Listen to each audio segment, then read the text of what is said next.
Good morning मेरे प्यारे बच्चों, मीतू एजुकेशन चैनल में आप सबका बहुत बहुत स्वागत है। डायरेक्टर ऑफ एजुकेशन की तरफ से जो वर्कशीट आई है वर्कशीट नंबर 7 है। ये सब्जेक्ट मैथमेटिक्स है। ये क्लास 7 के लिए स्टूडेंट आप लोग यहाँ अपना नाम लिख लें। यहाँ आप डेट लिख लें और यहाँ क्लास टीचर का नाम लिख लें। ओके बेटा, हम लोग यहाँ लाइन और एंगल के बारे में रीड करने जा रहे हैं। तो प्यारे बच्चों आप लोग देखो, let us observe the x letter. If we extended this line segment, then they know us line. You find that these two lines cut each other at a point. Such line are called intersecting line. तो देखोगे आप लोग x पे इस तरह से एक line जो दूसरे लाइन को इंटरसेक्ट करती है एक पॉइंट पे, इस तरह की लाइन को बेटा हम इंटरसेक्टिंग लाइन कहते हैं। Next, let us observe the cover of your room. Corner जो है आप let us observe the corner of your room. You will find angle between wall and floor is 90 degree.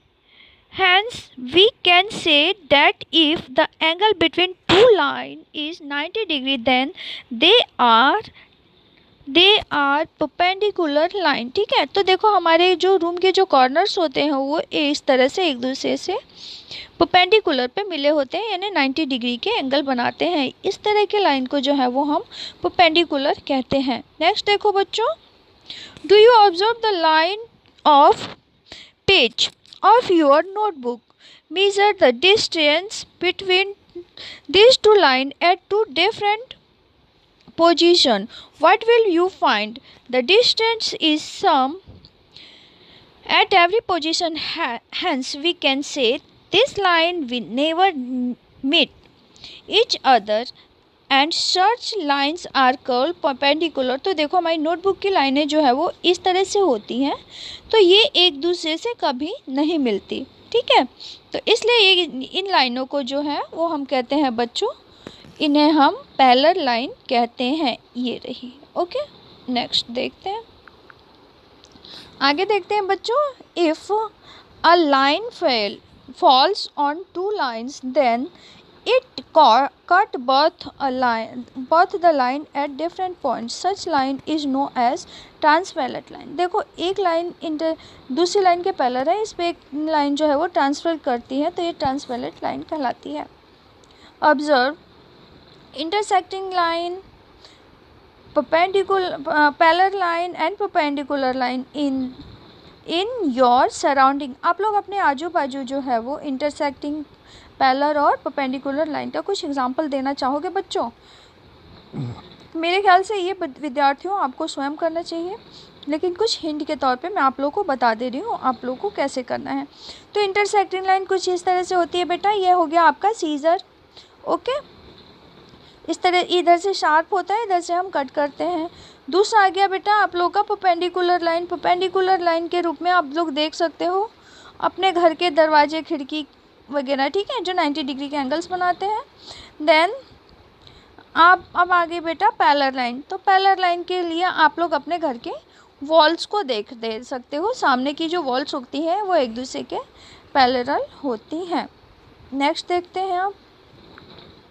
तो बच्चों आप लोग देखोगे, observe the shape in the following figure are parallel line and cut by transversal line. तो देखो बेटा आप लोग देख रहे हो यहाँ पे जो है वो एफ बन रहा है ना, यहाँ पर ये फिगर में एफ बन रहा है, और इसके अंदर जो कोण बनते हैं, इसके अंदर जो एंगल्स बनते हैं वो एंगल जो हैं वो कहलाते हैं बच्चों, ये वाला एंगल जो है वो कॉरस्पॉन्डिंग एंगल्स कहलाते हैं। ठीक है, यहाँ पे देखो आपको दिया गया है in F shape angle found format are equal is called corresponding angles. Also in F shape the sum of interior angle is same side of transversal line। ये जो एंगल होते हैं बच्चों इन दोनों के एड जो है वो 180 डिग्री होता है। उसके बाद दूसरे में आओ बच्चों, यहाँ पे आप लोग को अंग्रेजी वर्ड का Z मिल रहा है। तो जेड्स are known as alternate interior angle, ठीक है। ये जो है यहाँ पे इस तरह से एंगल बनेंगे जेड के अंदर, इस तरह से अल्टरनेट इंटीरियर एंगल इनको कहा जाता है बच्चों। और they are equal in case of parallel line, ये हमेशा दो पैरेलल लाइन के बीच में बनते हैं और ये ऑलवेज एक दूसरे के इक्वल होते हैं, ठीक है बच्चों। नेक्स्ट देखो, ये एक्स बन रहा है, एक्स पे जो एंगल बनते हैं वो होते हैं एक दूसरे के अपोजिट, यानी इनको बोलते हैं वर्टिकल अपोजिट एंगल। और सबसे अच्छी बात है बेटा, ये एंगल भी एक दूसरे के इक्वल ही होते हैं। आगे देखें हम लोग। हाँ तो देखो बच्चों, इन फिगर आपको इस फिगर में दिया हुआ है 1 से लेके 8 तक एंगल लिखे हुए हैं और आपको बताना है कि ये कौन कौन से एंगल्स के इसमें पेयर हैं। तो आपको कॉरस्पॉन्डिंग एंगल्स के पेयर बताने हैं। तो क्या क्या बताओगे? Angle 1 is equal to angle 5, ठीक है, ये कॉरस्पॉन्डिंग एंगल है। और angle 4 is equal to angle 8, angle 4 is equal to angle 8, ये भी कॉरस्पॉन्डिंग एंगल के पेयर हैं, ठीक है बेटा। उसके बाद आप angle 3 is equal to angle 7, ये भी कॉरस्पॉन्डिंग एंगल हैं। और आप क्या लिख सकते हो? Angle 2 is equal to angle 6, angle 2 is equal to angle 6, ये भी कॉरस्पॉन्डिंग एंगल के पेयर हैं। तो देखो बेटा, ये 1 और 5 कॉरस्पॉन्डिंग एंगल हैं क्योंकि इनके फेस जो है वो एक साइड बने हुए हैं, ठीक है। नेक्स्ट देखते हैं सेकंड नंबर पे। सेकंड पे अब आपको क्या बताना है बेटा? Vertical opposite angle. Vertical opposite angle हमने क्या बोला था? जब एक लाइन दूसरी लाइन को इंटरसेक्ट करती है तो इसमें जो एंगल बनते हैं वो एंगल जो होते हैं वर्टिकल अपोजिट एंगल होते हैं। तो इसमें आ गया आपका angle 1 is equal to angle 3, angle 1 is equal to angle 3, और angle 2 is equal to angle 4, और आ गया angle 5 is equal to angle 7, angle 6 is equal to angle 8। तो इस तरह से जो है आपके वर्टिकल अपोजिट एंगल जो है वो कंप्लीट होते हैं। अगला देखते हैं बच्चों। बेटा अगला है आप लोग का अल्टरनेट इंटीरियर एंगल्स, जो कि जेड के अंदर बने हुए एंगल हैं, है ना। तो जेड के अंदर बना हुआ एंगल है आपका angle 3 is equal to angle 5, okay. ये अल्टरनेट इंटीरियर एंगल हैं, ठीक है। तो आप इनको लिख सकते हो अल्टरनेट इंटीरियर एंगल्स।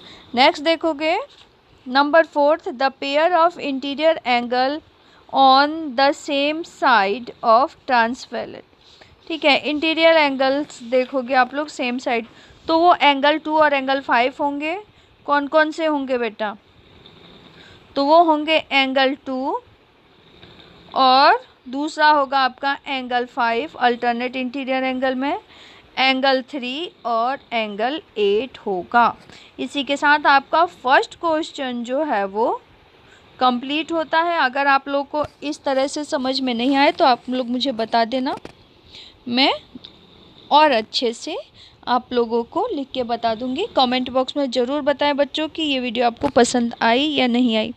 अब देखते हैं हम question number 2।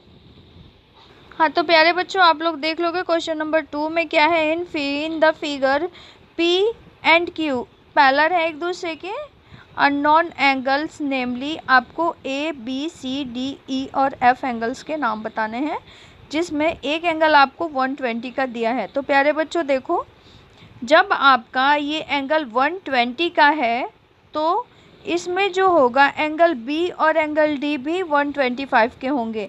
Angle B is equal to angle D is equal to आपका आ जाएगा 125। रीज़न में आप लोग लिख दोगे प्यारे बच्चों कि angle D is equal to 125, angle B and angle D is equal to vertical opposite angles, ठीक है ना। वर्टिकल अपोजिट एंगल्स आप इनको लिख दोगे, ठीक है। और ये लिख दोगे angle D is equal to 125 because इसको क्या लिखोगे, कॉरस्पॉन्डिंग एंगल। ठीक है, अब आपका बेटा बचता है एंगल ई, है ना। तो आपका एंगल ए और एंगल ई जो है वो इक्वल होंगे। क्यों? क्योंकि ये जो है वो कॉरस्पॉन्डिंग एंगल है। और बेटा ये देखो यहाँ ये आपको एक ये ऐसी लाइन दी है, इसमें इस तरह से दिया हुआ है। सॉरी रुको मैं बता रही हूँ आप लोगों को।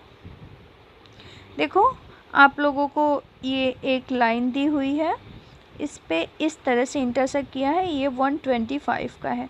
तो प्यारे बच्चों ये जो है ये टोटल एंगल जो बनता है, ये सिंपल लाइन पे जो एंगल बनता है तो 180 का बनता है। तो आप 180 में से 125 माइनस कर दोगे तो आपको जो है वो एंगल ई की वैल्यू पता चल जाएगी। ठीक है, तो यहाँ पे आप लोग 180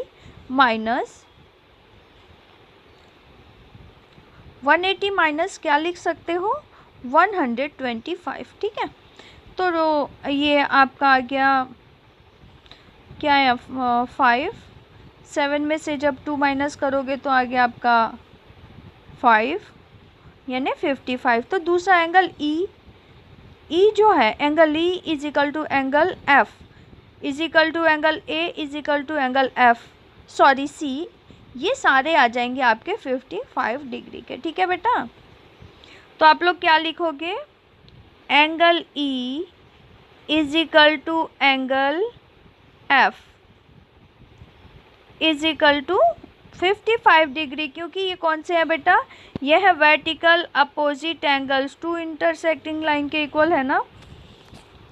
अब आ गया angle E is equal to angle A, angle E is equal to angle A आ जाएगा आपका, ये भी आएगा आपका कॉरेस्पॉन्डिंग एंगल।